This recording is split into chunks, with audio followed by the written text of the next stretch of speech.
FIR முடிஞ்சு இந்த படம் எப்படி அமைஞ்சது? Mister X.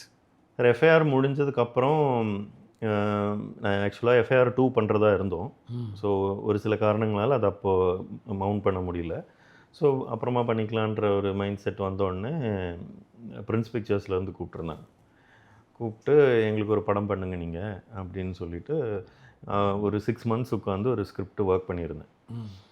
அது பல வேர்ஷன்ஸ் எழுதி எழுதி ஒரு ஷேப்புக்கு எடுத்துகிட்டு வந்த உடனே அந்த ஹீரோ எந்த ஹீரோக்காக எழுதியிருந்தோமோ அந்த ஹீரோவோட அவைலபிலிட்டி, டேட் அவைலபிலிட்டி, அவருக்கு வேற ஒரு படம் பண்ணணுன்ற தாட் வந்தது.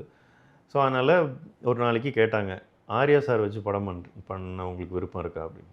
நான் சொன்னேன், எனக்கு விருப்பம் இருக்கா, அவருக்கு விருப்பம் இருக்கான்னு கேளுங்க அப்படின்னு. இல்லை அவருக்கு இன்ட்ரெஸ்டடாக தான் இருக்கார், அவர் எஃப்ஐஆர் பார்த்து அவருக்கு பிடிச்சிருந்தது, ஸோ அதனால் கதை இருந்தால் சொல்லுங்கள், நாளைக்கே கூட மீட் பண்ணலாம். ஸோ நெக்ஸ்ட் டே அவரை மீட் பண்ணி ஒரு 3 கதை லைனாக சொன்னேன்.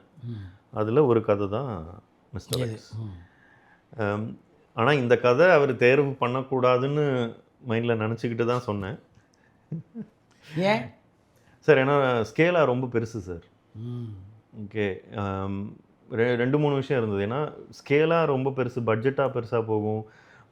மூணாவது என்னென்னா, 2வது படமாக இவ்வளோ பெரிய ஒரு படத்தை என் தலையில் வைக்கணுமா அப்படின்ற ஒரு கொஸ்டின் மார்க் இருந்தது. ஓகே, ஒரு சின்ன ஃபியர்னு சொல்லலாம்.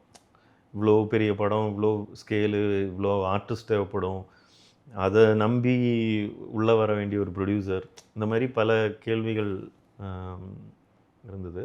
பட் அன்ஃபார்ச்சுனேட்லி அவர் இந்த கதை தான் இது பண்ணலாம்டா அப்படின்னாரு. நான் அப்போ அவர்கிட்ட சொன்னேன், சார் ரொம்ப பெரிய படம் சார், இது ஒர்க் ஆகுமா, இவ்வளோ பெரிய படம் எப்படி அப்படின்னதுக்கு அவர் சிரிச்சிட்டு ஆர்யா சாரோட டிப்பிக்கல் ஸ்டைலில் அவர் சொன்னார், மச்சான் அது எதுக்கு நீ கவலைப்படுற, அது ப்ரொடியூசர் தானே கவலைப்படணும் அப்படின்னாரு.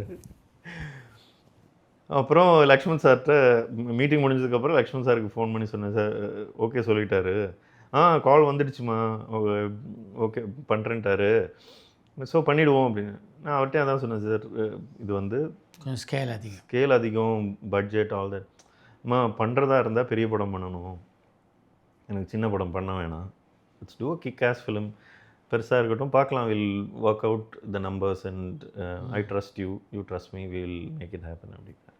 ஸோ அப்படி தான் இந்த படம் ஆரம்பிச்சது.